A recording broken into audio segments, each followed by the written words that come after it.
Well, thank you very much, and this is something very important for all of us, and it's a vaccine EO. I'm delighted to be here in the Oval Office as our administration takes another historic step in our mission to make America healthy again. Today, we're proud to officially announce the United States of America's gold standard childhood vaccination recommendations, and that has to do with many subjects, but including autism in particular. I want to thank the man who has done more than perhaps anyone else to bring about this real revolution, Secretary of Health and Human Services, Robert F. Kennedy Jr., my friend, and he's doing a fantastic job. I'm proud of you. Give me a very powerful hand to use. Strong guy, by the way. Thanks as well to Director of the NIH, Jay Bhattacharya, Deputy Assistant to the President of Domestic Policy, Dr. Heidi Overton, our MAHA moms, and including Jamie Franklin, who's with us today, a very special person, and also the medical experts and professionals who've worked very hard on getting this to happen, this day to come. For long, and far too long, a long period of time, America's recommended more childhood vaccines than any peer nation, and even twice as many doses as some European countries, and even more than that. In many cases, we were requiring 72 jabs for our beautiful, healthy, lovely, delicate little children, including giving the hepatitis B shot to infants and newborns on top of many other vaccinations. The hepatitis B shouldn't be given until they are 14 or 15 years old. They were given early. Effective immediately, my administration is recognizing gold standard childhood vaccine recommendations for only 11 core vaccinations against the most serious and dangerous diseases, along with the MMR, which hopefully will be split up.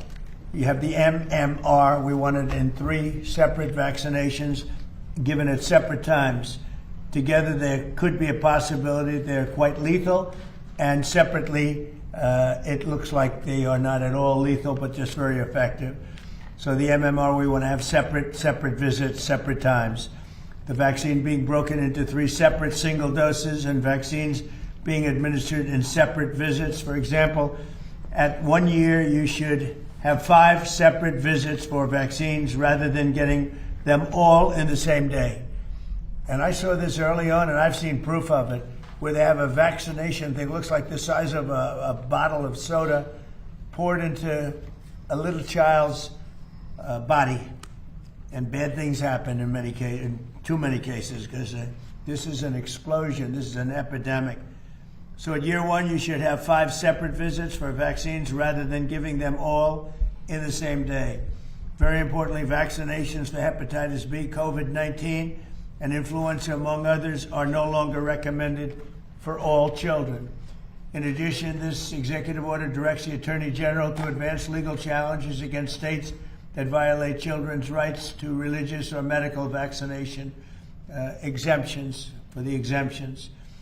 Other countries with high vaccination rates without mandates for school, though, what we do is you have other countries have very high vaccination rates, and they have not had, and they don't have, it's without mandates for school. Parents can still choose to give their children all of the vaccinations if they wish. It's up to the parents. We're making recommendations that are strong, but it's up to the parents if they wish, and they will be covered by insurance. However, this updated recommendation finally aligns the United States with other advanced and developed nations around the world. More importantly, it aligns us with common sense and knowledge. Decades ago, children received only a small fraction of the vaccines required today. In those times, people were much healthier, and of course, the high rates of autism now observed did not exist. So there's a reason for such epidemic rates of autism, and we're going to bring it back to much closer to where it was. Well, we do not know exactly what the cause is with respect to autism. It is essential to our research efforts that we have the very best vaccine recommendations in the entire world. So we're reducing them. We're changing it to visits over a period of a year and a half, so they get 20% of what they would have gotten in one big shot.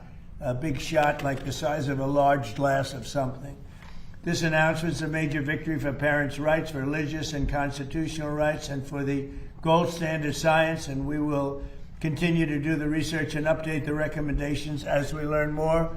And I think you're going to see some amazing results. I'm breaking it up. It's not only that you're doing fewer vaccines or jabs, as they say, but you're doing them in a series of visits to the doctor, much smaller amounts. To ensure Americans benefit from these recommendations, my administration is fully committed to using every tool at our disposal, including a review of potential funding and finding. Frankly, we're doing funding and we're doing findings. And the findings will be announced almost immediately as we gain some strong surety. So now I'd like to have Bobby say a few words, followed by Jay, Heidi, and Jamie, and then I'll sign the executive order, which I'm very excited about, because I came in and I said, I want to find what's going on with autism. It's many, many times what it used to be years ago, and it gets progressively worse, and we add progressively more and more vaccines. So in a nutshell, and you can see it through this, we're breaking up the vaccines and we're breaking them up into time periods. Okay? Not so complicated. And we think we're going to have a tremendous result from doing that. Very simply, large amounts of vaccine, large amounts of, like vats of vaccine, are currently pumped into your child's body. And we're doing 20% of that at each visit. And we'll let time elapse between visits so the body can handle this massive amount of fluid being pumped in. I think it's going to make a big difference. You know, there are some groups that have virtually no problem with autism. And I have to say this, they're groups that aren't big into the world of vaccines. So there's something wrong when we see record numbers all the time, every year for years and years. Every year gets higher, higher, higher autism. And we think we have a very good recommendation, and a lot of good things are happening. We're going to be releasing some very detailed paper. Here's another one, European countries versus the United States. Look at that. These are high-level, very medically powerful European countries. You see the top. That little chart says a lot, but that's the difference. So with that, I'd like to have Bobby say a few words, please, and then we'll go to the others. Please, Bobby. Thank you, Mr. President. I want to start by just reinforcing something that the President said, which is the source of his concern about this issue. And I'll just give an example. In 1970, the biggest epidemiological study at that time in history was performed. And the university scientists from across this country looked at all the 8-year-olds in Wisconsin, about 900,000 children. And they were looking for autism, and they knew what autism looked like. And they came back with an incident rate of 0.8 per 10,000. So less than 1 in 10,000. The rate, according to CDC today in this country, is 1 in every 31 children. In California, it's 1 in every 19 children, 1 in every 12.5 boys. So there has been a dramatic increase. One of the things that the industry likes to say, one of the talking points, which the press loves to parrot, is, oh, we're just noticing it more. But this is an absurdity, and this is an assertion that has been debunked again and again and again by peer-reviewed literature. But it's also debunked by common sense. Because if we were just noticing it more, we would notice it in older groups. But we're not. We're only noticing it in kids who were born around 1989 or after. The older generations are not seeing those increases. So something happened in the mid-90s that changed our children, and it has to be an environmental exposure. Because genes don't cause epidemics. It can provide a vulnerability, but you need an environmental toxin. And what the President has charged us with is finding which one of those exposures or which collection of exposures are causing this epidemic. For decades, I fought for a simple principle. When it comes to the health of our children, government has an obligation to follow the evidence wherever it leads. Tell the American people the truth and give parents the information they need to make informed decisions for their families. Mr. President, you gave us a mandate to do just that. You directed HHS to examine America's childhood vaccine recommendations against the best available science and the practices of other developed nations. We did that work, and on January 5th, HHS and CDC overhauled the childhood immunization schedule, reducing the number of diseases universally recommended for vaccines from 17 to 11, and establishing distinct categories of recommendations based upon the scientific evidence. Our assessment found that the United States recommended more childhood vaccines than any other peer nation. President Trump mentioned the number that's 72 jabs before 18, but it actually could be up to 94 jabs. And nobody else has anything like that. And then many other countries, or most other countries, achieve high vaccination rates through education, informed consent, and public trust rather than mandates. Today, with this executive order, you are building on that work and acting on that evidence.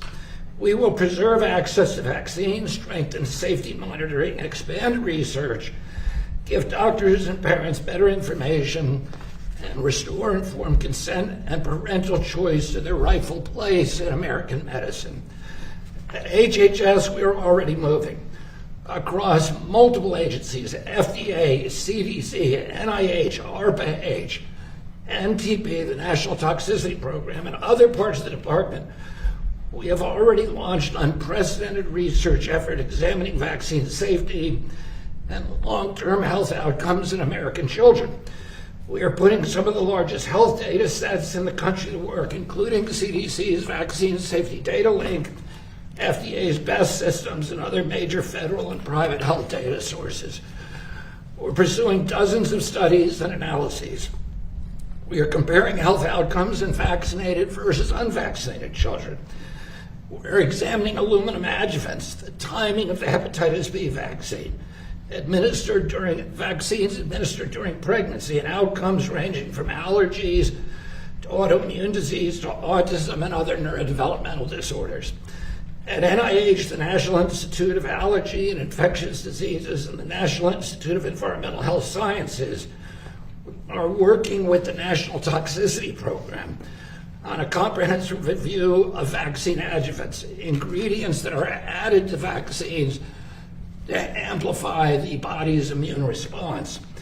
They will determine what the existing science establishes and where uncertainty remains and where we need additional research. We're bringing that same determination to autism. NIH has launched the Autism Data Science Initiative with 13 research awards examining autism prevalence, causes, treatments, and services. 5 of these will include vaccines among the potential factors that they examine. Dr. Parental will discuss that work in greater detail. Next month, ARPA-H is preparing a major new initiative focused on foundational causes and biology of autism and on better diagnostics, treatments, technologies, and tools for people with autism and their families.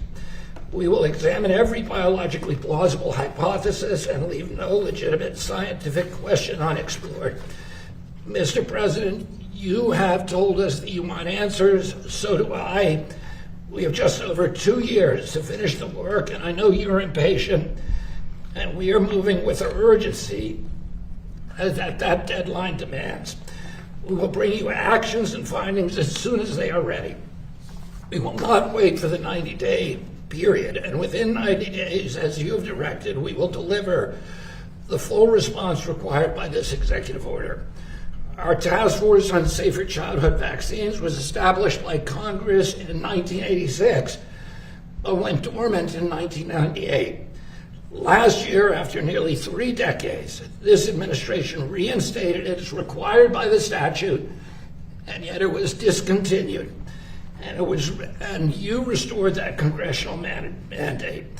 The task force is already working to expand vaccine options, examine the timing and sequencing of childhood vaccines, strengthen safety monitoring, advance research into alternative adjuvants, and continuously evaluate risks and benefits using American and international evidence. Taken together, this is what gold standard science means. No predetermined answers, no institutional taboos, no sacred cows, no hiding uncertainty. Test the hypothesis, examine the data, replicate the results, tell the public what we find, and be honest.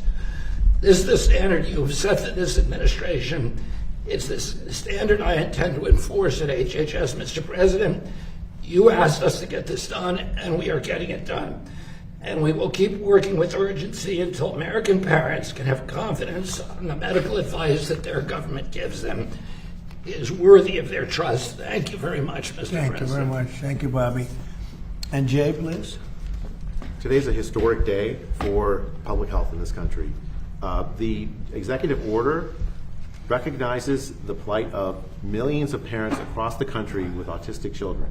Autism is a very complicated condition with very heterogeneous, ranging from relatively mild symptoms where kids are full functioning to a devastating condition that fundamentally alters their lives and the lives of their families. You've heard from Secretary Kennedy and from the President their passion for the plight of these families, to see how we can help them understand the condition, to help prevent those conditions from happening in the first place. And what this executive order does is it orders us at HHS to take this extremely seriously, as we have been for the last year and a half and more of the presidency. At the NIH, what we've done is we have established the Autism Data Science Initiative, which started almost a year, actually more than a year ago, where we funded a dozen and more major research teams to answer the question of what is the cause of autism. It's a complicated biological phenomenon. It's not going to be a simple answer. It will have, as the Secretary said, potentially genetic predisposition, but that cannot possibly explain why we've seen such a large rise in autism. There must be some other environmental factors involved, and that's the basis for thinking that's driving these dozen and more research teams that are looking at this. The science takes time. It's very frustrating, and I know I felt that frustration myself. As a scientist, you don't get answers immediately. But the teams have been working assiduously for a year, and the main thing I want to emphasize that we've already accomplished in that year is we've changed how people and the scientific community thinks about autism. You've given them permission to ask the question that would otherwise have been difficult to answer otherwise. If you come to an answer that links autism to some other politically correct things, and you all of a sudden have this link, as a scientist, you fear that your career is going to be over. What we've done in this administration is we've given permission to scientists to honestly answer this question, to find the link for the first time. And with the change in the vaccine recommendations that the President has signed, what you have given is parents a choice, autonomy, a decision-making over how they want the vaccines given to their kids. I believe fundamentally that many vaccines are important. I've said measles, for instance. The measles vaccine is important if we want to take control of the measles outbreak. But at the same time, we shouldn't be keeping kids out of school because they have made different decisions than other parents. Our European colleagues don't do that. A lot of the collapse in trust in public health has come because of these mandates that we've seen imposed during the Biden administration on the COVID vaccine and so many other things. What this does is it restores autonomy of families and parents to make good decisions for their kids. It allows and continues to emphasize the importance of science in recommendations about vaccines, and fundamentally restores a sort of a healthy relationship between public health and parents, more in line with what happens in European countries than in the United States, where the childhood outcomes are often much better than we see here. It's a big first step that that builds on what we've been working on the last year and a half toward a more sane public health system that sees healthy kids grow up without pressure, without undue influence, to make good decisions for their families and for their kids. Thank you, Jay. Steve, please. Thank you, Mr. President.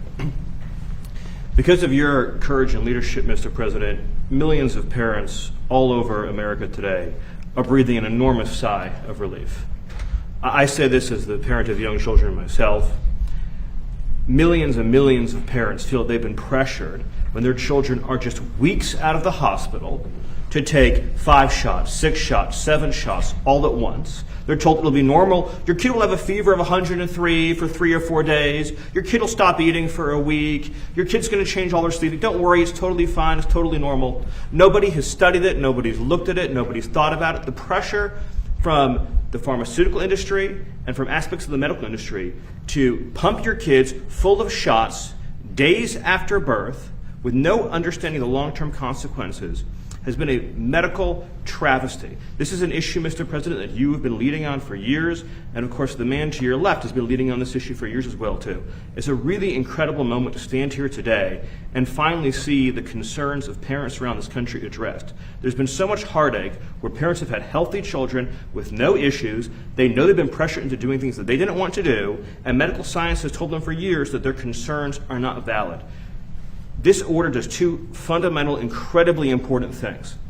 First is we get off of this ridiculous path of having our children get 70 to 90 shots. That is wantonly excessive. Remember, each and every one of these shots produces a profound immunological response. So across any large population, if you give a kid shot after shot after shot, you're going to have vaccine injuries. You're going to have immunological issues. You're going to have potentially neurological issues. Secondly, and so important to you, Mr. President, is the unbundling of the shot. Why do you need to have these shots bundled into these packages? Why can't you split it into 5 visits and give this young body, if a parent wants to do a vaccine, 1 shot at a time? Why is it that in Japan you can get a separate measles shot, a separate mumps shot, a separate rubella shot, but in America it has to all be packaged together? This is a courageous action, Mr. President. This is an action that ensures the dignity of patients, the dignity of parents. It restores choice. It says we're going to let the parent and the doctor make a sound medical decision. And I'll just say one more time, the fact that you have had the courage to push this forward, knowing the unfair criticisms from some in the establishment, and to give the chance for Bobby, who spent decades representing parents, to stand here today. It's such a profound moment, it's such a beautiful moment, and it's going to lead to such incredible advances in our understanding of children's health and making sure that, yes, we can be a country that has safety and security for our families and our children, while at the same time protecting patient choice. You can have both these things. This order accomplishes it. I'm so proud to be standing here today, Mr. President. Thank you very much, Steve. Thank you. Heidi? Yes, thank you, Mr. President. It's an honor to be here today. It is a historic day and a historic action. Many people have asked the difference between this executive order and what you signed in December in a presidential memorandum and what you signed later on in May. Just want to quickly answer that question. In December, the presidential memorandum directed HHS to produce the scientific assessment that they did, and then they overhauled the vaccine schedule. Those actions have since been held up in court. And so right now, Americans don't have access to that information, and you are correcting that wrong today and saying, I am giving Americans this information directly so that they know what HHS found in the scientific assessment themselves. But most importantly, states are actually the place where school vaccination requirements are implemented. It's state laws and regulations, and the CDC would advise the states on those policies. Since January of 2026, 28 states have no longer agreed with the CDC, and they recommend their own policies. A lot of those states are blue states, and they're working with outside entities like the American Academy of Pediatrics that still rely on the recommendations that were in place in 2024 with the 72 injections by age 18. So you are saying, especially to states that are willing, take a look at this scientific assessment. These are the gold standard childhood vaccine recommendations, and you should put this into your state law so that when parents go to enroll their kids in school, they do not have to meet some of the requirements for the vaccines that are no longer recommended for all children. That brings us in line with European nations. And importantly, those nations do not have vaccine mandates for school. A lot of those nations maintain vaccination rates for measles above 90%. Denmark, Ireland, Spain, Portugal all have vaccination rates for measles above 90% without mandates for school. And so they do that through increased public trust and education and letting parents be informed and make those decisions We are encouraging to adopt those decisions here today. We do still recommend the measles vaccine for all children, but we want parents to be informed about the timing and to have the option to separate them out. So, Mr. President, this is a historic action. We are going to be working directly with states so that we're not reliant on the court case to resolve. We are doing it right away so that parents get the benefit from state laws changing. Great, thank you Mr. very President. much. When you hear that number, where it was 1 in 10,000 20 years ago, and now it's 1 in 30, or in California, 1 in 18, it's something happened in the meantime. Something happened environmentally or otherwise, but it's not just happenstance. Something went wrong. Some bad things were recommended. Think of it. So you have 1 in 10,000, and now it's 1 in 30. California, 1 in 18. And we got to get to the bottom of it. Please. Thank you so much for having me. I'm a mom, first and foremost. I have a 3.5-year-old, and I have another one on the way. And Mr. President, we are so thankful for all the work you've done in this country with the vaccines, the food systems, you as well, Secretary Kennedy. I believe health is the #1 issue in this country. If you don't have health and we don't have a healthy country, we don't have anything at all. And no parent should feel the pressure of immediately their child is born and a bunch of vaccines are pressured and pushed upon them. This is about freedom at the end of the day. This is what this country was built on, freedom for parents to make the decisions that best suit their kid. And I'm not anti-vaccine at all, I'm pro-vaccine, but we want to be able to have the freedom to space it out and to choose which one works for our child. We don't believe that there's a one-size-fits-all solution for every child. So we're so thankful for everything that you're doing, Mr. President. It's just extraordinary. Like the polio vaccine, it's amazing. Other vaccines, amazing. But there's questions about. We're going to figure it out. And I think we'll, the expression is we have really no choice. And nothing bad can happen from what we're doing. Nothing bad can happen. It's possible it doesn't work. I don't think that's much of a possibility, frankly. We're going to learn a lot. And if we could go back 20 years, 25 years, something happened in between that would lead us to the kind of numbers that we're seeing. So could I have that and I'll sign it? Yes, sir. Very happy to sign it. This is your executive order on establishing gold standard vaccine recommendations, sir. As previous speakers have indicated, this is going to establish essentially a new vaccine schedule that is fully informed by the research and data that we have from HHS and NIH and other aspects of the government. It also takes a very hard line on some of the more paternalistic issues that we've been talking about here, sir, in terms of infringing on parents' religious liberty or really just parents' ability to make decisions for their children. So as Heidi said, this is a very big deal. We're not waiting for anyone else to take action, as you do so often, sir. We're just going ahead and doing the right thing based on all of the best available research to ensure that America's parents and children are being as best protected by the federal government as they can be. Very good. Thank you very much.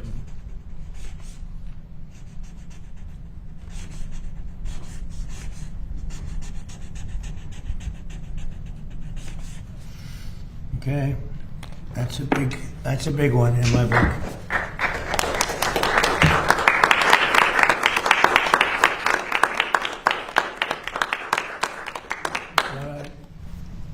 Any questions, please? Mr.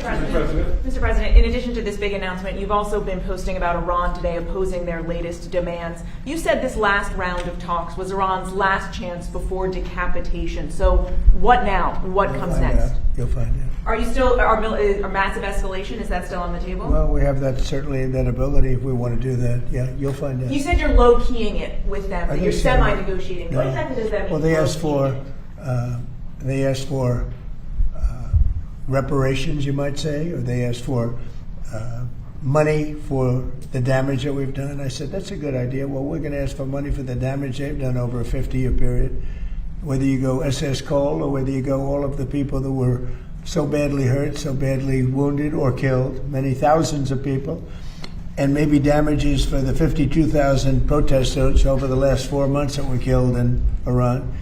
We think their family should get damages for killing their person or their child or mother, father that were protesting. It's at least, it was 52,000 a month and a half ago. So now what is it?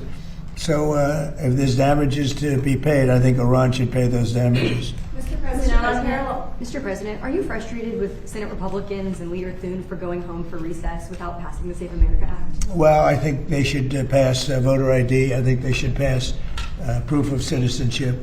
Basically, Save America, Save America Act. I think that should be something that we should absolutely get. Yeah. Mr. President, you're a proud father. Would you have vaccinated your children differently based on the recommendations? Well, I did. I took my children for 5 different vaccinations. In other words, I broke it up.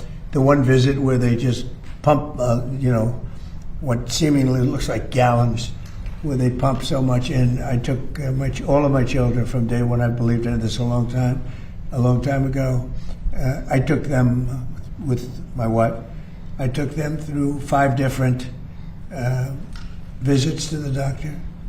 Essentially, they get 20% each, and I had no problem. So, Mr. President, it's inconvenient.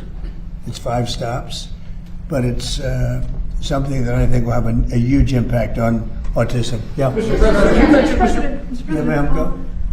The anti-weaponization fund, do you think it's still alive at this point? And are there any options that you're looking at to perhaps... Well, that'll be up to Todd Blanche, who's our new, and who will be, I think, a great Attorney General. Yeah, please. Thank you, Mr. President. Why does the establishment media so often seem to be against even asking questions about vaccines? It's amazing. When you come up with a recommendation for a vaccine, it could be the medical groups, the pharmaceutical groups, I don't know, but it is amazing. There's nothing that we lose with this. If the worst thing that would happen would be nothing happens. We're not going to lose anything. At the same time, we could gain tremendous. We could save hundreds of thousands of lives, millions of lives. And I wish we could have done it a long time ago. We got stopped by court. We had a court, I guess, in Massachusetts that stopped us very early on. I believed in this for a long time. So now we're getting it done. And I think you're going to see potentially tremendous results. Yeah, Dan? Mr. President, a topic on manufacturing. If I may, the Bureau of Labor Statistics put out some information last week saying that U.S. manufacturing Record output, manufacturing. 4.6% increased in the first quarter of 2026. The Supply Management Institute, PMI, shows that manufacturing has expanded for 7 consecutive months. You've talked about the American manufacturing renaissance for about 10 years at this point. Given all the statistics and the investment that have come in, do you feel vindicated at this point? So we're doing record increases in the United States in manufacturing. A lot of that has to do with the tariffs because companies are coming in, they're not able to sell their product unless they come in because they have no tariff if they build their product, whether it's a car or something else. If they make it in the United States, there is no tariff. So they're coming in. We have a record number of factories under construction, factories, plants, things as such. Toyota just announced that they're building the largest car plant. They make cars plant in the world, anywhere in the world. They're leaving Mexico and they're coming to the United States. Many car plants, AI, other, they're opening. I will say that they're leaving Canada, they're leaving Mexico, they're leaving Germany, they're leaving Japan, they're leaving South Korea. They're coming into the United States because they don't want to pay a 25% tariff on a car, and they don't have to pay a tariff if they make it here. So we have the largest number of plants ever being built in the United States right now. Hard to believe, right? Because if you listen to some of our past projects, we'd never be a manufacturing country again.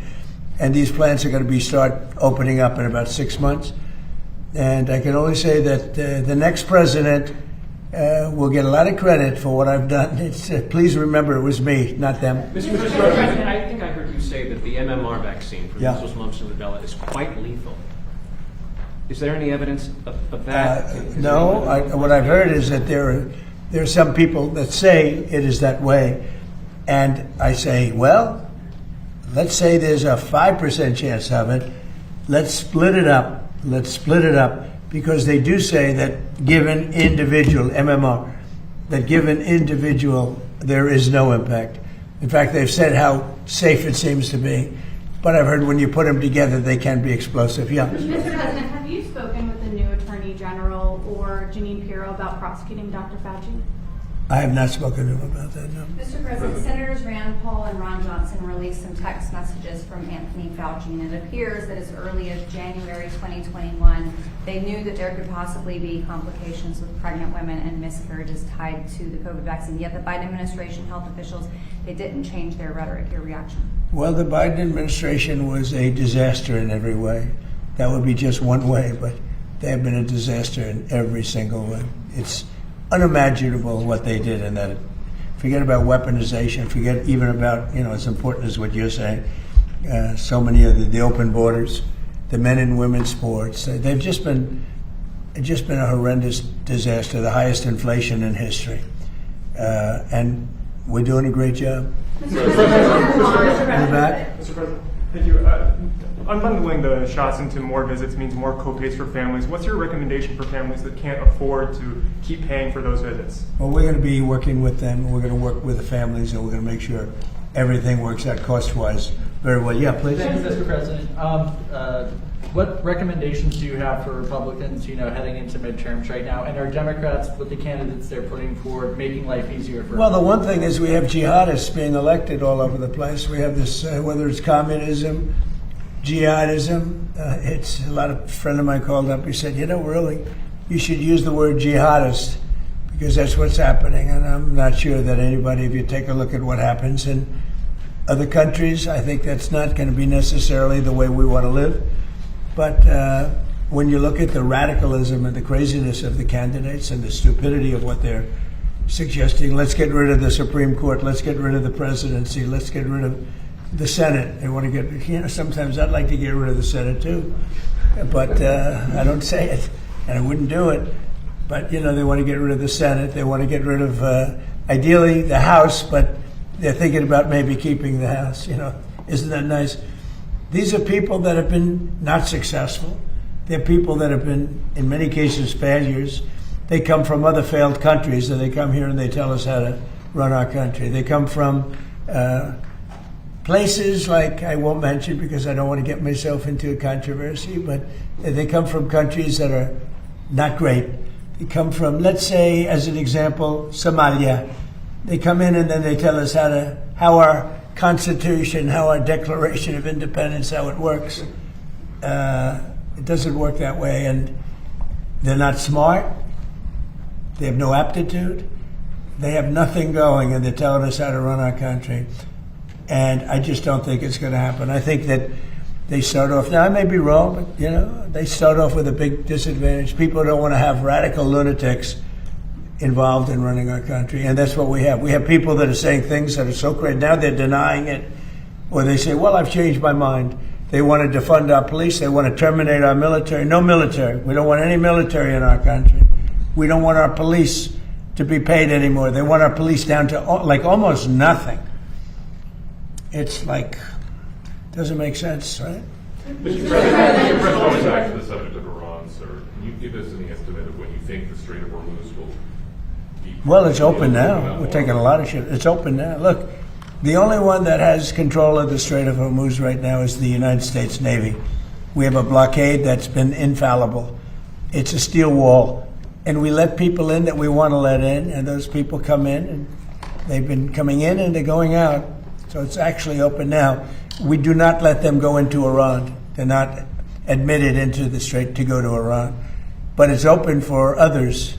Now, a little bit complex because they will, on occasion, drop a mine, and we find the mines. We've mine swept the entire Strait, as you probably maybe heard, maybe you didn't hear. But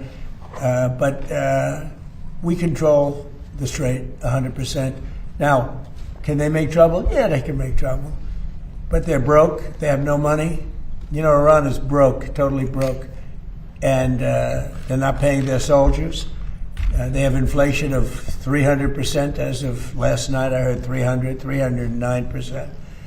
So we'll see what happens. But they've been bad for, they say 47, it's actually 50 now. 47, they've been saying it for 3 years. But for 50 years, they've been the bully of the Middle East. What they've done is terrible. They've killed hundreds of thousands of people. They've killed people. They've wounded and maimed people with the legs, the arms. With the roadside bomb is their bomb. They're very proud of it. and now they're paying a price. Thank you very much, everybody. Thank you, guys. Been calling Chairman Warsh occasionally when you talk about this. No, actually, the Wall Street Journal had a wrong story. He said I spoke to him. No, I have tremendous respect for Kevin Warsh. I've only spoken to him one time briefly a few days ago, just a conversation. Look, he's going to do it. He's going to run it. I know what he'd like to do, but he has to run it. He's got a board. It's not only him. If it was up to him, it would be different. But he's got a board. But I've only, they said I speak to him all the time. And I've spoken to him one time since his assumption, since he took over. And great conversation, but he's a great guy. He's my pick. And I'm going with him 100%. But they made it sound like I live and breathe. I speak to Kevin all the time, every time. I spoke to him one time. Okay, thank you very much, everybody.